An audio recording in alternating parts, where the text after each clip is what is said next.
Okay, hai. Assalamualaikum warahmatullahi wabarakatuh. Okay, I'm back again untuk bawa you all pergi penelusuran. Kali ini kita pergi penelusuran di sebuah kubur di east side of Singapore dan saya dapat tahu kubur tu dah ada kat situ since 1950. Okay, so waktu tu kita pergi sampai di tempat sana is dah roughly dalam pukul 1.45 pagi. Okay, 1.45 pagi hingga pukul 2 pagi. So I was there with 4 other friends. Okay, so maknanya kita dalam 4-5 orang kat sana. Okay, so bila just to share with you bila kita masuk memang banyak halangan yang kami hadapi lah. Salah satu daripada halangannya lah bila anggota kami dia terasa tu belum masuk tu dia terasa dan nak masuk tu dia terasa yang dipijak sarang semut. Okey, sarang semut dan dia kata ada rasa beratus-ratus semut sedang kata orang tu sedang crawl kat dia punya kaki lah. Okey, naik ke atas lah. Kononnya dia pada bawah tu naik ke atas. So seperti biasa dia pun kalang kabut sikit and dia keluar daripada situ untuk clear lah. Kononnya dia clear tu semut semua tu lah. Okey, so that's one of the punya halangan dia bila kita nak masuk sana. Okey, so saya teruskan perjalanan saya ke sana. Okey, jalan ke sana. Memang kawasan tu memang gelap gila punya. Tapi yalah, as normal we have our own torchlight with us. Okey, dan kat sana kebanyakan dia punya kubur tu is already dah pecah-pecah.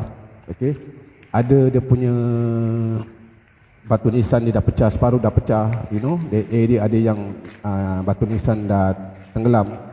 Senang bercakap, nampak sangatlah yang itu kubur tu is kubur lama sangat. Okey, so bila kita pergi sana memang banyak gangguan lah, tapi dia punya gangguan is just based on kelibat orang.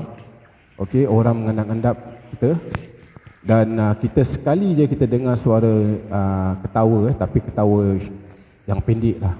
Okey, ketawa. So itu yang fenomena yang kita lalui waktu tu. Okey, dan kelibat memang banyak.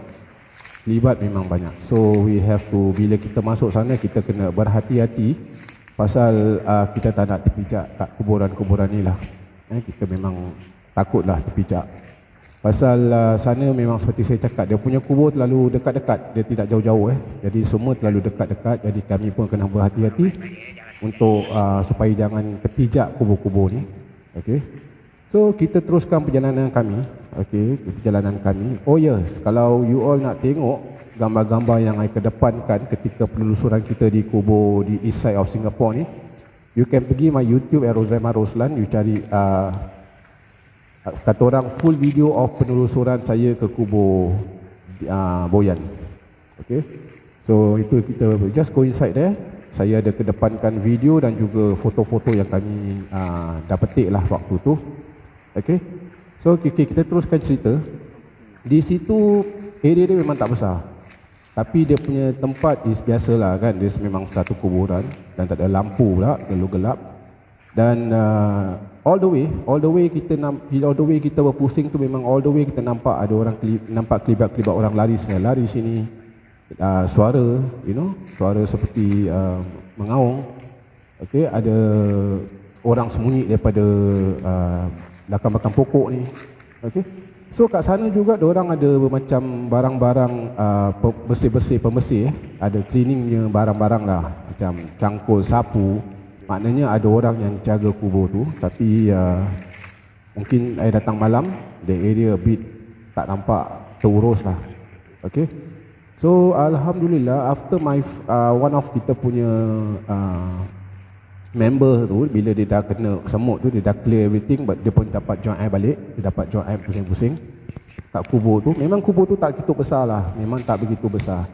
Okey, tapi terus terang when you come at night, yalah, mungkin dia punya atmosphere dia tu mungkin buat orang, separuh orang tu akan rasa macam ngeri lah. Tapi alhamdulillah tak ada apa-apa kat situ. Okey, so far alhamdulillah tak ada apa-apa, tak ada. Alhamdulillah member-member lain pun dapat keluar dengan selamat. Okey, dan kita tak ada apa-apa seperti kena rasuk ke, kena ganggu ke apa ke, tidak. Cuma yang satu halangan yang kita jumpa is only that one. Okey, kawan saya kononnya dia terpijak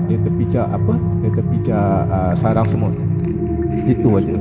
Dan bila dia terpijak tu, yang saya ingat lagi, dia macam macam dia pekik tau. Dia pekik kesakitan bila dia kena tu, you know. So my advice tu, tapi macam muskil lah. Bila ada satu kemuskilan ni, bila I pusing balik, so I keep on jalan balik ke tempat tu, you know. We keep on berjalan balik ke tempat yang sama yang dia kena pijak sarung semut tu kononnya. When saya sampai kat tempat tu, terus terang saya cakap, bila saya sulur kat lantai, tak ada sarang semut dan tak ada semut pun. So I tak tahulah tu tanda apa. Okay, but I tell him that bila sampai kat tempat tu balik, I tak nampak semut, I tak nampak sarang semut. Tapi dia 100% kata orang tu, dia 100% punya cakap yang aku pijak sarang semut, dan semut tu semua sedang naik kat dalam seluar dia. So I don't know lah itu petanda apa. Okay, but yang penting bila kita pergi sana, alhamdulillah kita dapat masuk, kita dapat keluar. Okay, so itulah pengalaman saya bila tim peneroka mistis, okay, visit di sebuah kubur lama di kawasan east side of Singapore. Okay, so InsyaAllah, okay, besok lusa saya akan bawa korang pergi penelusuran saya pula. Maybe seperti saya cakap, maybe kita akan menelusur di MacRitchie ataupun di Labrador Park. Okay, so just wait for my next video. Okay, kalau you suka dengan ni video, please like my video. Okay, just like my video and share my video. Okay, yang belum subscribe tu feel free to subscribe.